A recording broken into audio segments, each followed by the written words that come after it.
How's it going, everybody? Today, we're going to be talking about World War Hulk. If you don't know what that is basically a sequel to the Planet Hulk storyline. Something I've talked about in my last video. Well, at least I've talked about the adaptation of that storyline, but still, I feel since people seem to like that video, I've decided to talk about, the sequel to the said storyline, because I think people will like this one too.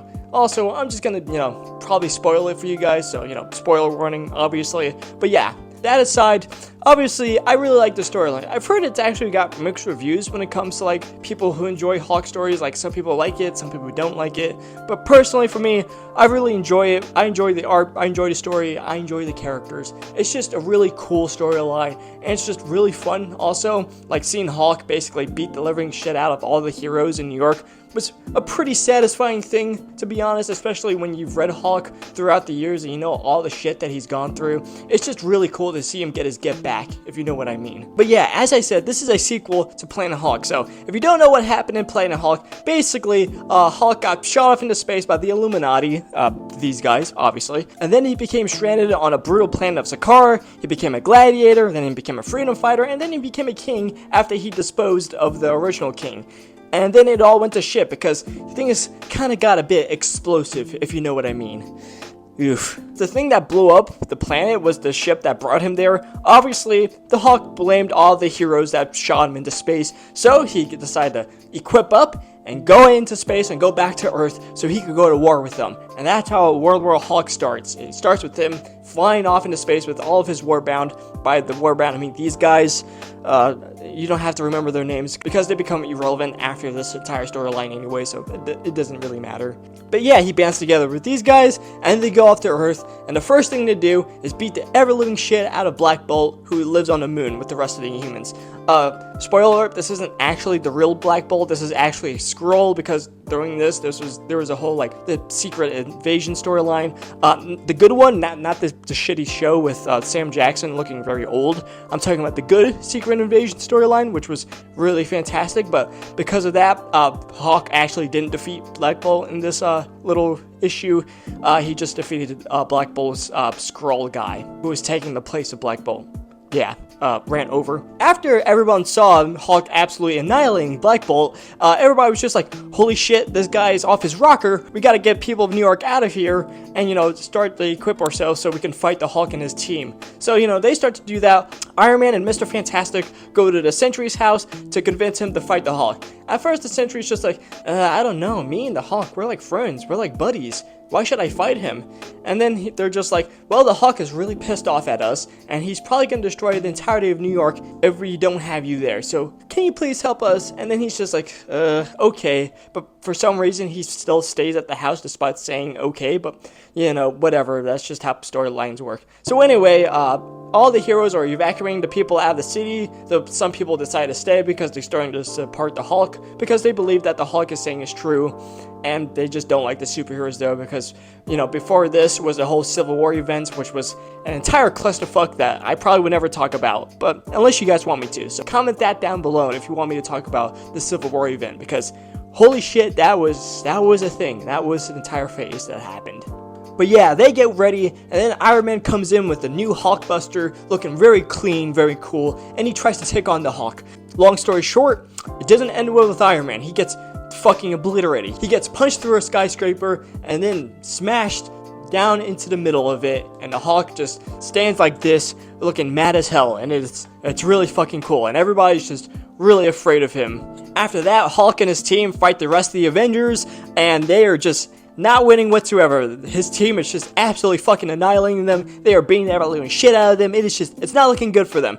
And then the Mr. Fantastic and the rest of Fantastic Four decide to draw Hulk to them because they're creating this machine that can give off the light that the Sentry gives off in order to calm down the Hulk.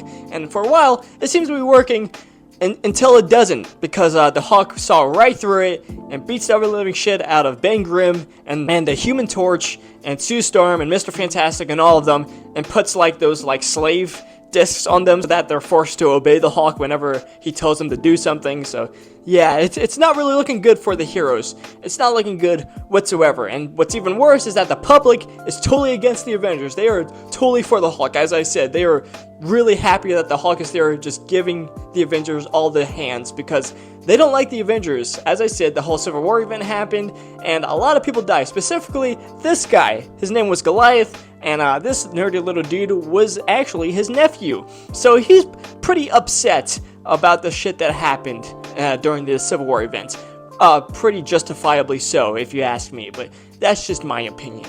But yeah, after being in the Fantastic Four, General Ross, who is alive again because he dies like 100 times throughout the entire Hulk run, but this time he's alive again, and he tries to kill the Hulk using adamantium shells. Yes, that's right, they have adamantium missiles, and they're trying to kill the Hulk with it. During this, Doctor Strange tries to get into the Hulk's mind. At first it didn't work out because they tried to get Rick Jones to calm down the Hulk, but the Hulk was not calm when he was getting shot by motherfucking, adamantium shells. That shit just doesn't work out when that happens. You're not really calm when you're getting shot, unfortunately. But luckily, adamantium shells did have enough of an impact to basically empty the Hulk's mind, so it's just pure rage. And so Doctor Strange went into his mind and tried to calm Bruce Banner down. So he basically just tried to talk Bruce Banner down, kept trying to say, listen, Bruce, we'll talk about this, we'll give you a good court date or whatever. You just gotta stop this. You gotta stop this. Because, you're wrecking a city. You gotta stop this, man. Come on. And Bruce is just like, yeah, okay,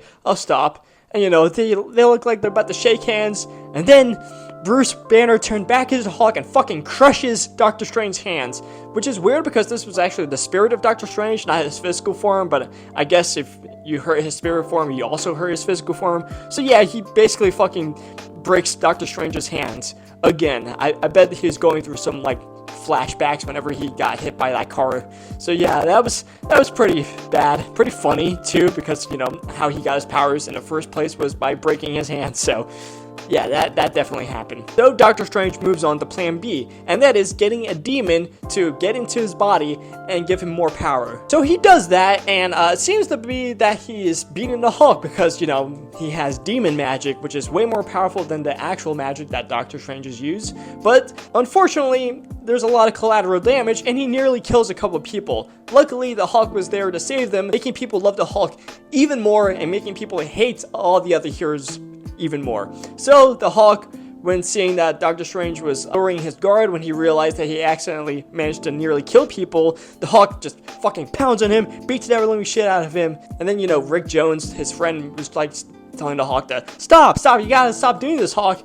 And the Hulk just fucking punches him again, and then puts the slave inhibitor chip thingamajig onto his chest. And then this is when the real fun happens, because after he managed to capture all the heroes and put the slave things on their chest, he forces the entire Illuminati to fight a giant monster, and then he forces them to fight each other. And it is the rawest shit ever. He gets to say this line. I don't remember the line, so I'm just going to put it right here for you guys to read it. So just pause the video whenever you want to read it. And yeah, it's pretty cool how he does that. He's just basically telling them how it is, and telling them that they're just real pieces of shit that deserve to be dead, that deserve to, have all the worst thing that they did to him be done to them.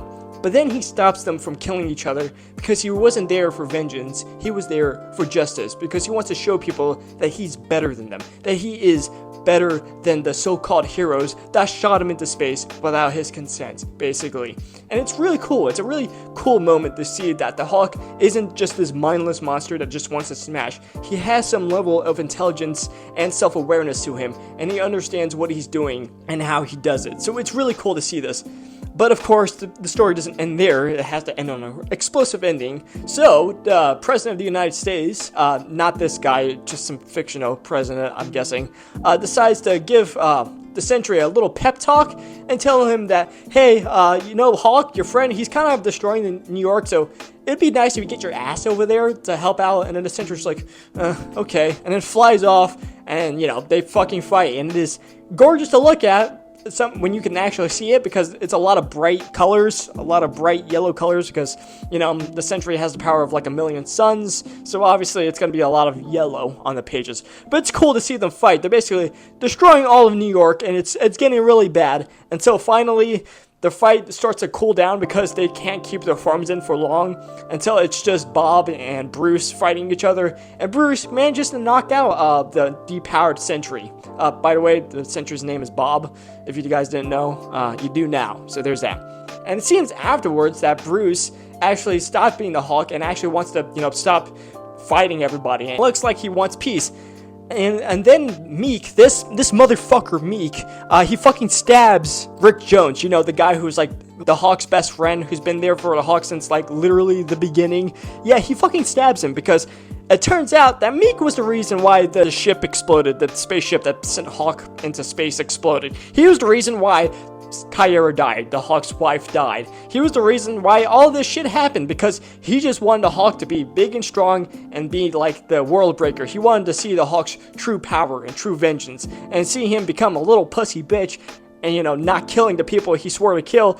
It kind of ticked Meek off. So obviously, after Bruce saw that, he turned back into the Hawk and tried to kill Meek. It was not looking good for anybody, because after beating the ever-living shit out of everybody, he starts to get a bit greener. He starts to glow a bit because he turns into the World Breaker. The World Breaker Hawk is basically just the Green Scar, who's like the main Hawk in this storyline, but like super strong. It's basically Bruce disconnecting from any sort of control he has over the Hulk and just letting the Hawk take 100% free reign, because he just doesn't care anymore. And this isn't looking very good for like the East Coast, because a single step literally destroyed the entire coastline, and he's creating giant earthquakes and stuff like that. Like, there's a reason why he's called the World Breaker. He's literally going to break the world. So in the last ditch effort to contain the Hulk, Tony, who has like a giant satellite that shoots out a super space laser, decides the best thing to do is to shoot the Hulk with a laser before he goes fucking sicko mode on the entire planet. So Tony does that, and the Hulk is just like, yeah, just shoot me because I'm gonna fucking break the planet. Also, I fucking hate you guys because you're the ones who did this. Without you guys, none of this would happen. And so Tony shoots a giant space laser at the Hulk, and the Hulk turns back into Bruce. And then they, cage up Bruce Banner and shove him down into like the center of the earth where he can't get out. And that's basically the end of it. Obviously, there's a bit more to that, and I didn't talk about all the tie-ins because I don't own all the tie-ins, so I can't really speak to any of those. But yeah, as I said, this was a really cool storyline, at least in my opinion. I really like the art. I know people don't like John Romita Jr. because his boxy looking art, but honestly, I think it looks really good when it comes to Hulk and Wolverine. It's like he knows how to draw these characters and make them look like monsters, and it's really cool. Also, the fight scenes look really fucking cool. It looks like they actually have like force to them. Like, there's a problem with like comic art where when people punch each other, it doesn't look like there's any like weight to it. But when it comes to like John Romita Jr., he really knows how to put weight into his punches. So it's really cool to see that. And yeah, it's a really cool storyline, and I highly recommend it to everybody. As I said, not everybody liked it for some reason, but personally, it's one of my favorite Hulk storylines ever, and I guarantee it'll be one of you guys' favorites. So yeah, that's basically it for me. Don't forget to like, comment, subscribe. Don't forget to check out my Instagram. And, comment down below what else you want me to talk about. Give me some ideas or whatever. I don't really care. I'll definitely look it up, and I'll talk about it because I care about you guys. I really do care about you guys. You guys are the reason why I keep doing this. So yeah, just do that, and yeah, I'll see you next time.